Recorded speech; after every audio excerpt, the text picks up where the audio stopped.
मित्रों नमस्कार प्रणाम। मैं हंसराज चौधरी संस्थापक श्री नवग्रह आश्रम की ओर से आप सभी लोगों को प्रणाम करता हूं, नमस्कार करता हूं। अभी पिछला जो वीडियो आपने देखा वो वीडियो था कैंसर से कैसे बचे। मैंने उसकी भूमिका में बताया था, आपको और बता दूं कि दिल्ली आयुर्वेद अखिल भारतीय स्तर के जो आयुर्वेद जो कॉलेज है उसके बहुत बड़े प्रोफेसर हैं, उन्होंने मुझे ये आदेश दिया है कि कैंसर ना हो इस पे भी काम करो, ये बहुत जरूरी है। कैंसर का इलाज तो तुम कर रहे हो, बहुत अच्छी बात है, तुम्हारे अच्छे परिणाम है, इसके लिए तुम्हें धन्यवाद, परंतु कैंसर नहीं हो इसके लिए काम करो। तो इस श्रृंखला में उन्होंने मुझे जो कल सब्जेक्ट दिया वो ये था कि व्यक्तिगत रूप से, पारिवारिक रूप से, सामाजिक रूप से और सरकारों के स्तर पे कैंसर से कैसे बचा जाए। तो ये जो वीडियो है ये इसमें मैं बहुत बता रहा हूं आपको। अब पारिवारिक रूप से आप कैंसर से कैसे बचे। जैसे आपका एक परिवार है, आप परिवार में सामूहिक रूप से ऐसा निर्णय ले सकते हैं कि अपने परिवार में कोई भी व्यक्ति शराब नहीं पिएगा। ये व्यक्तिगत रूप से नहीं हो सकता ये फैसला, ये जब पूरा परिवार मिलकर ये फैसला करेगा कि कोई भी व्यक्ति अपने परिवार में ड्रिंक नहीं करेगा, शराब नहीं पिएगा या मांसाहार का सेवन नहीं करेगा, ये अपने परिवार में मांस नहीं बनेगा। यानी कि अपनी जो घर की जो रसोई है, आप अकेले बाजार में जाके कितने दिन मांसाहार कर लोगे, आप नॉनवेज कितने दिन खा लोगे, या बाजार में जाके आप कब तक दारू से छुपे रहोगे। एक दिन तो शराब पी के घर आना पड़ेगा ना, आपको आओगे ना।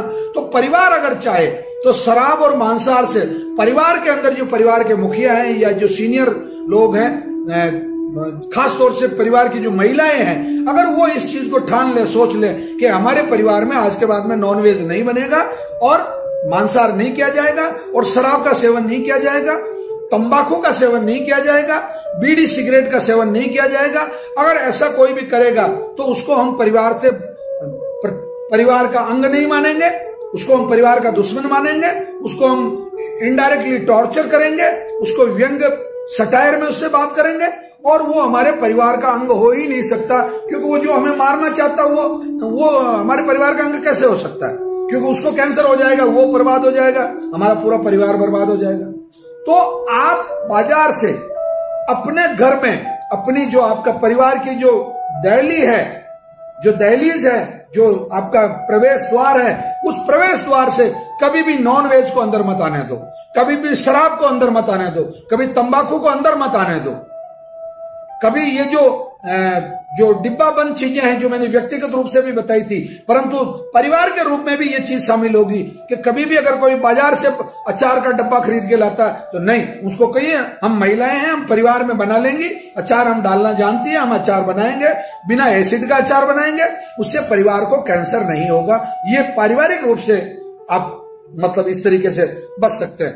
अब पारिवारिक रूप से कैंसर से बचने का दूसरा एक तरीका और है, आप इस विषय पे चर्चा कीजिए परिवार में कि हमारे अमुक रिश्तेदार को कैंसर हो गया। परिवार के जो जितने बड़े बुजुर्ग लोग हैं, मुखिया लोग हैं या जो पढ़े लिखे लोग हैं, जो नौकरी कर रहे हैं, चाहे वो एलडीसी है, यूडीसी है, आईएएस है, आरएस है, जो भी है, आप परिवार में बातें करना खत्म हो गया। ये रिवाज नहीं रहा, परिवार में बैठ के लोग बातें नहीं करते। बातें कीजिए परिवार में। आप परिवार में ये बात कीजिए कि फला रिश्तेदार को या फला व्यक्ति को कैंसर हो गया और उसको कैंसर होने का जो कारण था वो अधिक मांसाहार था या व्यक्तिगत रूप से उसकी बहुत ज्यादा अधिक उस व्यक्ति की गलतियां थी।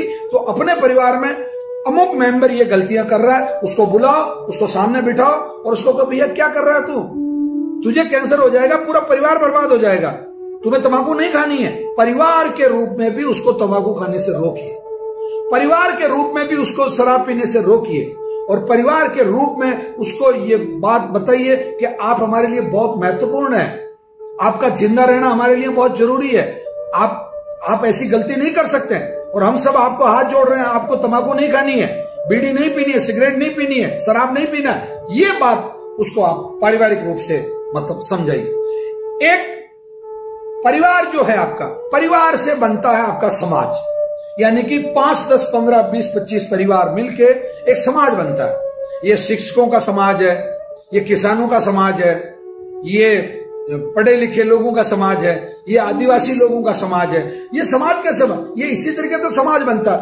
अब सामाजिक तौर से अगर इन चीजों पे प्रतिबंध लगाया जाए, उदाहरण के लिए जैसे मान लो एक गांव है, उस गांव में एक जाति समाज के मतलब 50 परिवार है।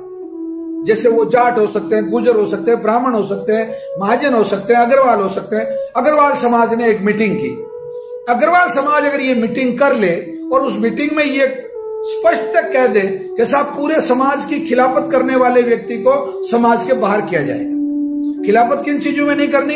अगर किसी अग्रवाल समाज का कोई भी लड़का, अगर एक उदाहरण बता रहा हूं, या जाट समाज का कोई भी लड़का, एक समाज जो डिसीजन ले रहा है वो ये निर्णय करे कि अगर पूरे समाज के सामाजिक कार्यक्रमों में, जहां जैसे कोई विवाह समारोह हो रहा है, कोई आशीर्वाद समारोह हो रहा है, कोई समाज के सुधार के लिए, उत्थान के लिए कोई मीटिंग हो रही है, उस मीटिंग में, हर मीटिंग में आप शपथ दिलाइए लोगों को, आप कसम दिलाइए उसमें कि मैं जाट समाज का व्यक्ति होने के नाते इस जाट समाज की जो जाजम है, इस पे भगवान शंकर को, भगवान शिव जी को साक्षी मान के, तेजा जी को साक्षी मान के, या हमारे जो पूर्वज हुए उनको साक्षी मान के मैं ये शपथ लेता हूं कि मैं कभी भी जीवन में शराब का उपयोग नहीं करूंगा, मैं कभी भी जीवन में मांसाहार का उपयोग नहीं करूंगा, मैं कभी भी जीवन में तंबाकू नहीं खाऊंगा, मैं कभी भी सिगरेट नहीं पीऊंगा, मैं बीड़ी नहीं पीऊंगा।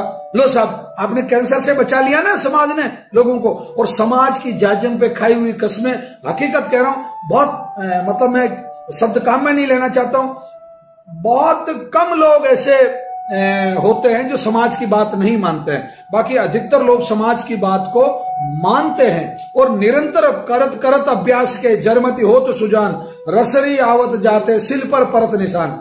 ये कोई फालतू की थोती कल्पना नहीं, ये बिल्कुल सच्ची है कि बार बार आप किसी चीज को अगर उस तरीके से कहोगे, रिपीटेशन होगा, तो निश्चित रूप से समाज के स्तर पे समाज लोगों को जागरूक करेगा। एक दूसरा, समाज के लेवल पे ये तय किया जाए कि भाई कैंसर जैसा जो रोग है ये अब घर घर में अपना मतलब जमावड़ा कर चुका है, आज ये बर्बाद हो रहा, कल वो बर्बाद हो रहा, परसों वो बर्बाद हो रहा। तो समाज के लेवल पे लोगों को कैंसर से जागरूक करने के लिए आप जो मीटिंग कर रहे हैं उसमें आप बहुत सी बार मौसम पे भी तो आधा आधा घंटा चर्चा कर लेते हैं, बहुत सी बार फिल्मों पे भी तो आप 15-15 मिनट बात कर लेते हैं, बहुत सी बार आप धंधे पे भी 1-1 घंटा बात कर लेते हैं, बिजनेस पे भी। तो मैं कहता हूं कि वहां वैसी सामाजिक मीटिंगों में आप हंसराज चौधरी जैसे व्यक्ति को बुलाइए, मैं आने को तैयार हूं, मैं वादा कर रहा हूं आपको। आप कोई भी समाज की कोई बड़ी मीटिंग हो, आप बुलाइए।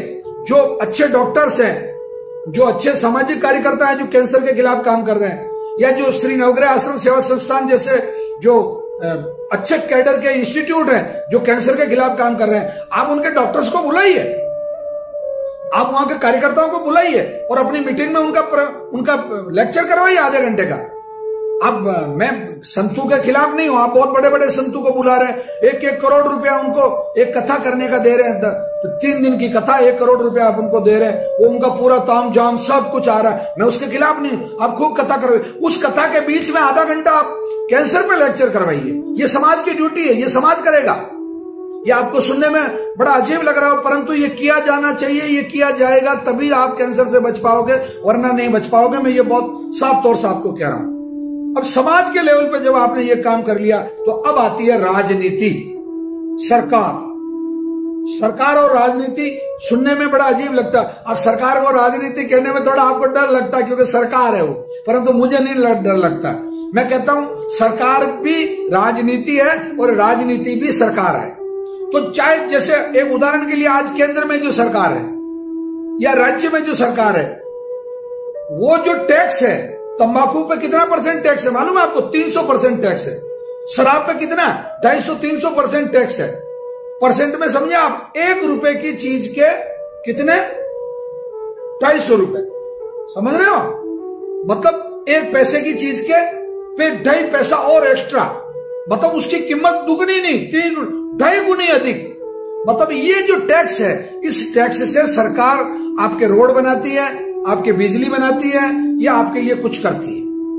परंतु अगर ये सरकारें शराब और तंबाकू को 2 चीजों को इस पूरे भारत में से बंद कर दें, आज की तारीख में एक ऑर्डिनेंस जारी कर दें, रात को 12:30 बजे अगर उस राज्य का मुख्यमंत्री या उस देश का प्रधानमंत्री अगर ये डिक्लेरेशन कर दें कि कल से इस देश में 1 पौवा शराब नहीं बिकेगा, 1 बूंद शराब नहीं बिकेगी, शराब निर्माण करने वाले को, शराब उपयोग करने वाले को, शराब बेचने वाले को बिल्कुल मतलब आजीवन कारावास होगा,